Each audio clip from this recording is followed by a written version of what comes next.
The card on the bottom of the deck is the Knight of Stones. It's represented by Wolf. Stones is Taurus, Virgo, Capricorn, typically, although it can be more an overall energy for some of you, having to do with how you manifest your coin. In other words, say you're changing jobs. This could be about changing jobs. Moving from one place to another, but putting some energy, movement, travel, taking what you've learned and applying it in some way in the earth world. Earth being your material stuff, home, family, business, that kind of thing. Wolf does tend to represent for us our family life, like wolf pack, excuse me, kinship group, family at home, extended family. Bearing in mind that, at least in the US, we're having Thanksgiving this month. So for some of you, it could have to do with getting together with the family and celebrating Thanksgiving and some of the energy that's going to be coming from that.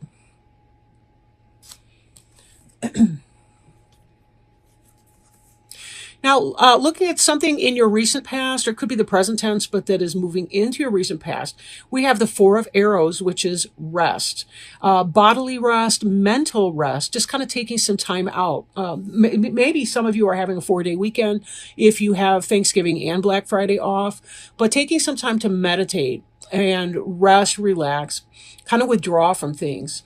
Get a sense of where you need to go. We understand that with a butterfly, for instance, it's when you go into the chrysalis phase, when you withdraw from the world, you're alone in your cocoon, or I'm going to mix up butterfly and moth energy. It's just going to happen because that's who I am and what I do.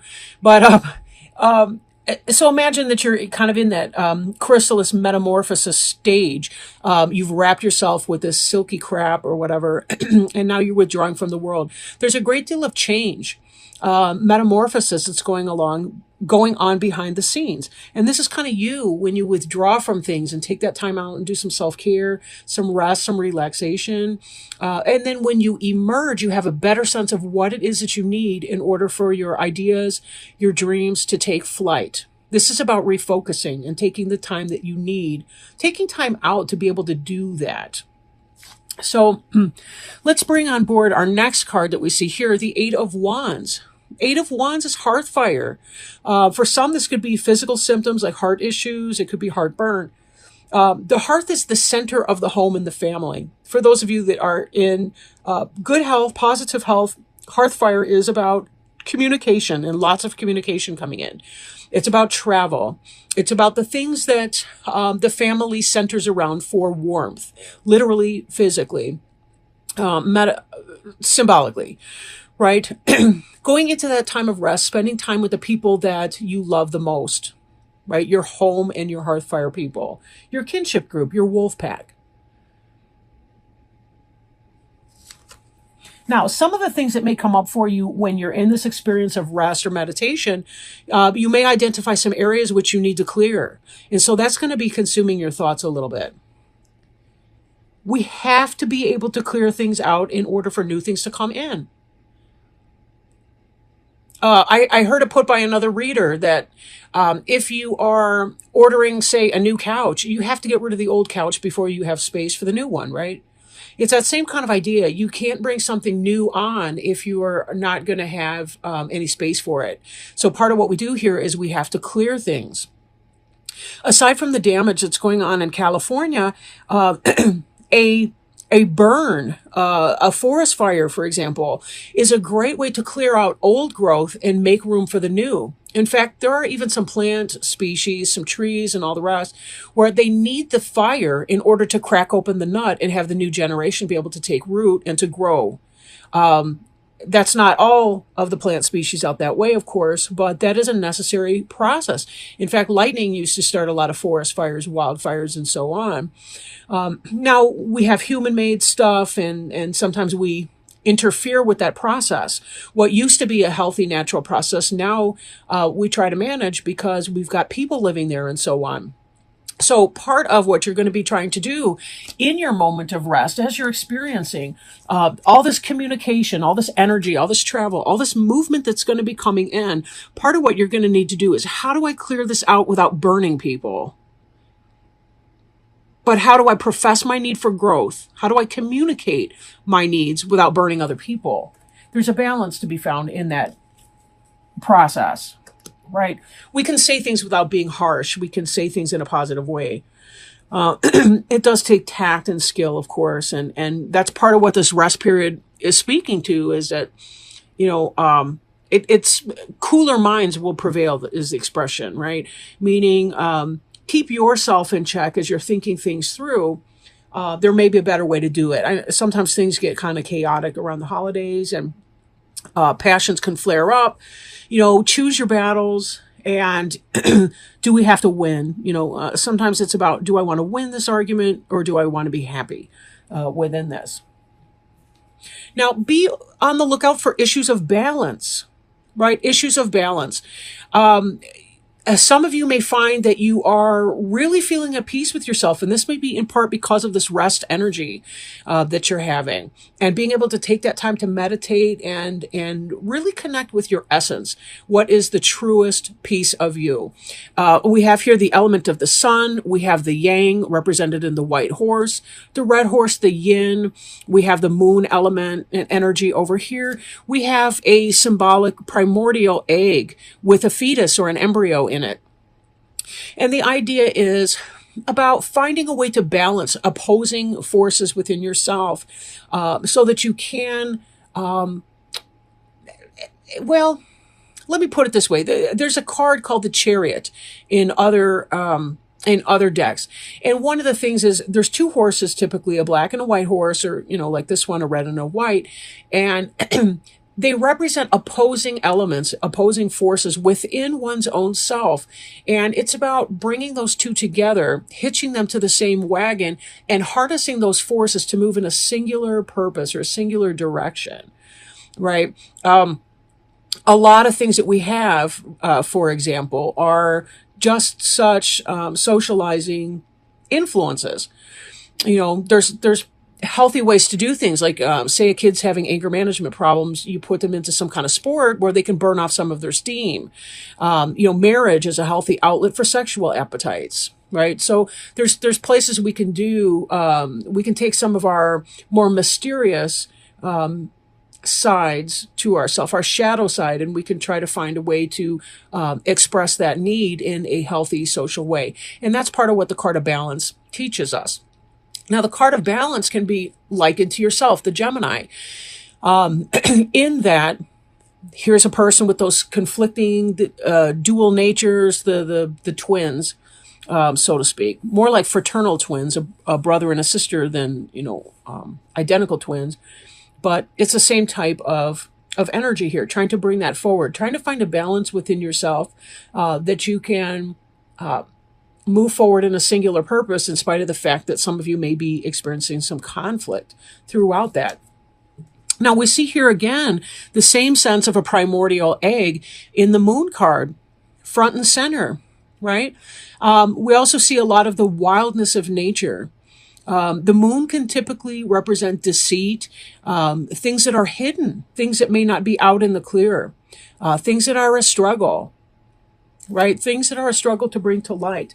In fact, one of the lessons of the wolf is that the wolf is not just a sweet domestic animal that is loving within its pack members and so on. It can also be very, very savage. And it's about the balance of these two impulses and trying to allow your more domesticated side to come forth in here. That's part of the socialization process, and that's part of what makes civilization work out, is that we have to temper some of our wilder, baser, more primeval senses to bring forward something that can live in a harmonious social system. I don't know where the hell I'm going with any of this. It's just kind of coming through, but whatever. There is some sense of a struggle, however. There's something that's on your mind that's sort of bothering you. Eight of Arrows can be the anxiety card, right? Anxiety, as I must have told 100 clients this in my career.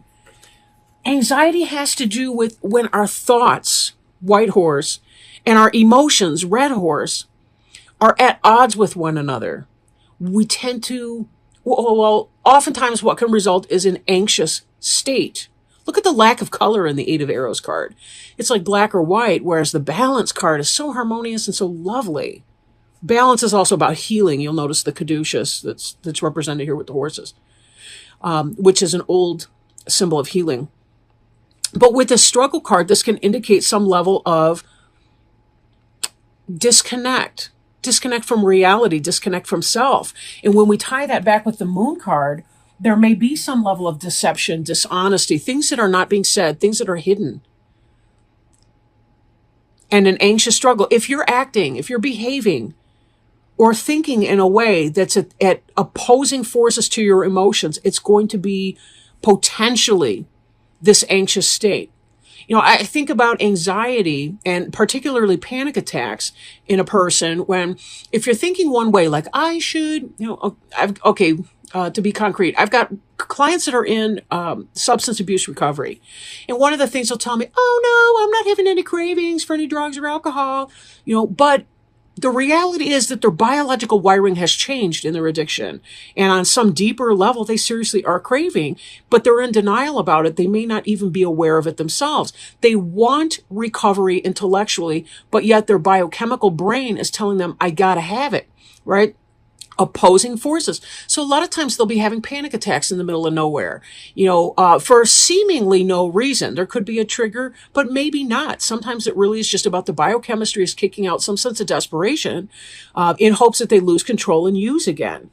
It really is like having a foreign animal hijack your brain in a sense, right? That's one example. The other thing can be, we love someone and yet we're really, really having a difficult time telling them something that's uncomfortable, right? Or it's hard for us to say something, that's, you don't want to say it to your family member because it's going to create a problem, but yet, you're trying to live maybe a fake or less than authentic life with around your family, especially around the holidays. Things just get so darn tight and tense. So there is a need to clear something away, something that's been creating potentially this anxious state within you. And this is about understanding what exactly that is, what that means for you. Being okay with the fact that you may not be the person that you intellectually hoped that you were. I think there's a place for every person where they have to realize that they fall short of their own expectations. But then we have to ask what that means, really. Five of Cups in this deck is about ecstasy. It's about ecstasy. Spiritual ecstasy, physical ecstasy. Cups is the suit of emotions and spirit. So in some way, this card is about the yes. Capital Y, capital E, capital S, 3 exclamation points, underlined several times, whatever kind of yes. Ecstasy that this entails. But that brings us back to this question, what exactly is going on under the surface here? Now, the moon can be some sort of a phase or a cycle that's going on. And we have here this challenge, the Two of Stones. This is a duality. These are battling bunnies, right? They are at a conflict. These are boxing hares. They are not having fun. They're not playing games. They're serious about this. There's some kind of battle that's going on. It's either in your external environment or it's in your internal world. And given the fact that there's something that needs clearing here, we've got this anxiety struggle and we have some kind of a balance coming into play. It could be that you're having to make a head and heart decision and you're feeling anxious about that because you want two things that are in opposition with one another at the same time. I hate to put it like that. I mean, but it is what it is, right? And I don't want to stereotype signs either because every person can go through something like that. Geminis oftentimes have difficulties reconciling these two polar opposites. They want different things. They're emotional, they're passionate, and at the same time, they're like logical and cool and collected and calm. It's very hard to bring those two to some kind of a common peace. And this, again, is about internal struggle. Something's not out in the open in your home life, something that needs to be communicated, and you're struggling to communicate it. And this is where this challenge is coming from. You're holding a lot in. You're not speaking a lot. It's all within this egg, and it needs to be hatched. What is it that you need to hatch open and talk about? What are you afraid of? What is creating some kind of an anxiety within you? We see coming up here too, this reflection card, which is a balance for this rest card. The reflection card also has the moon in it, right? And we saw the moon in the middle. So as I bring these out, we've got rest and reflection. The need to go within and determine and define your terms. What is it that you need? Where are your needs not being met? What do you need to see or to do? What do you need to let go of? What's a false belief that you're having about yourself or your situation or your life that is not making sense for you? Can you create some time for yourself to go within and see if you can't turn the ugly worm within into a great big beautiful butterfly? What would that take to be able to do that, to lift that up?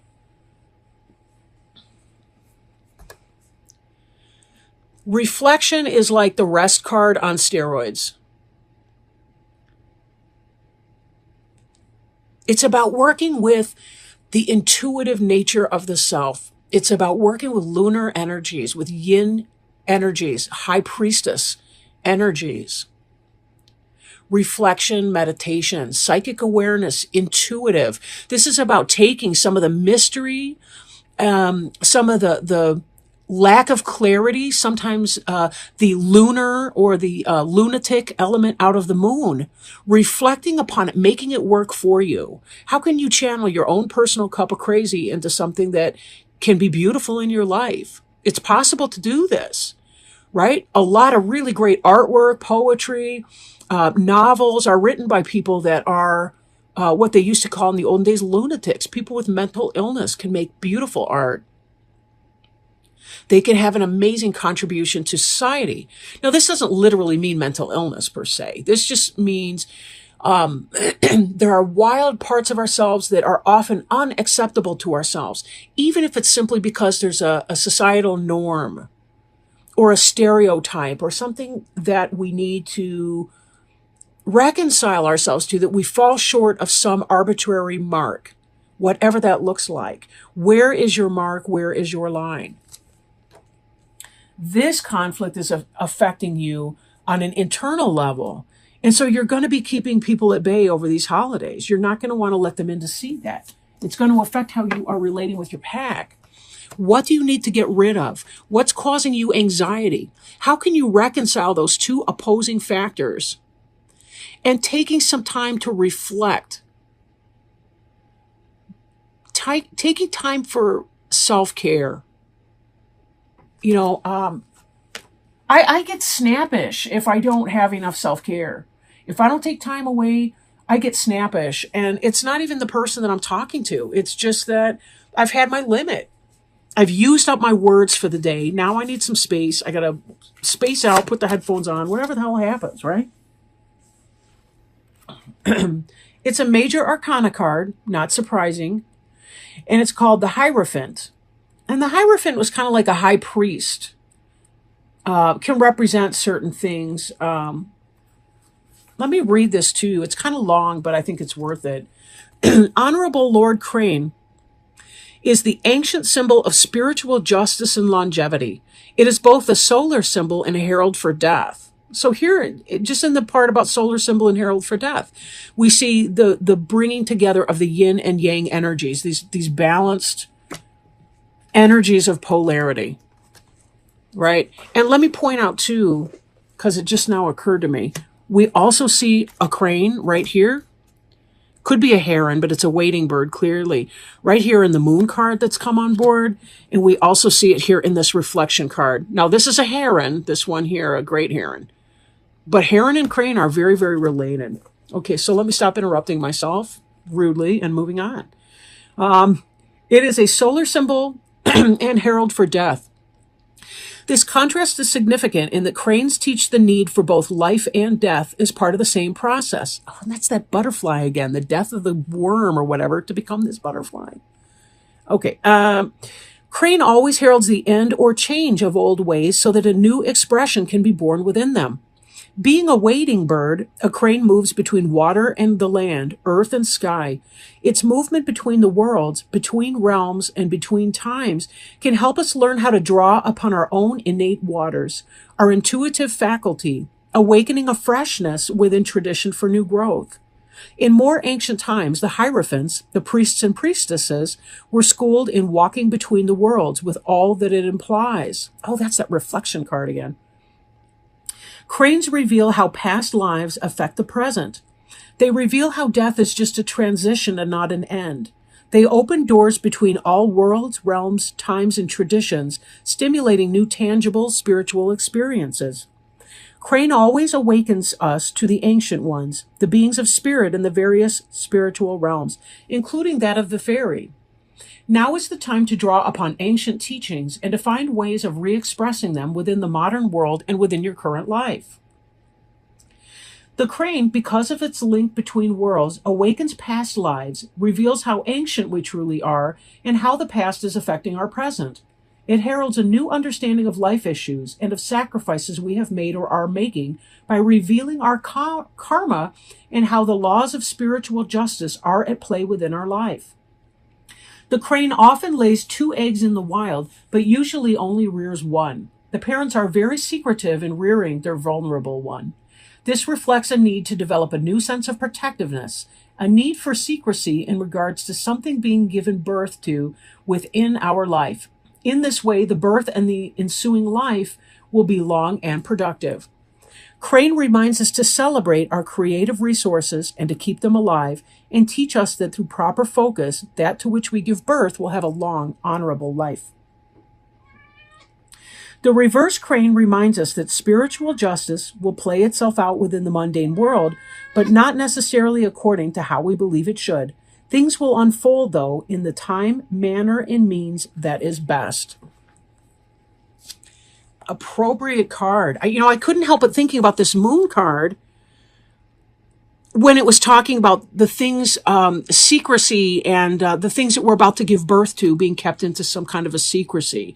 And again, it kind of ties back to this something that's about to be hatched, and trying to identify what exactly that is in your life. Sometimes we don't want to foreshadow our moves by telling everybody what we're up to until we get to the point where we're ready to do that, launching our new product idea, our new business, our new service that we're providing that fills some kind of a niche that's been overlooked so far. There's a reason for that type of secrecy.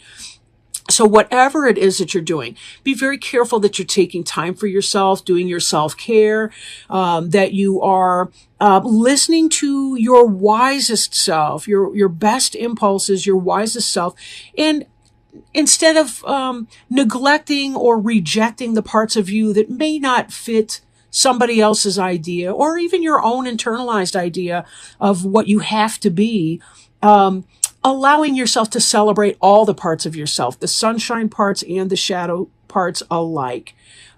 Trust that you will be able to bring them forth in the best and healthiest manner for everyone involved.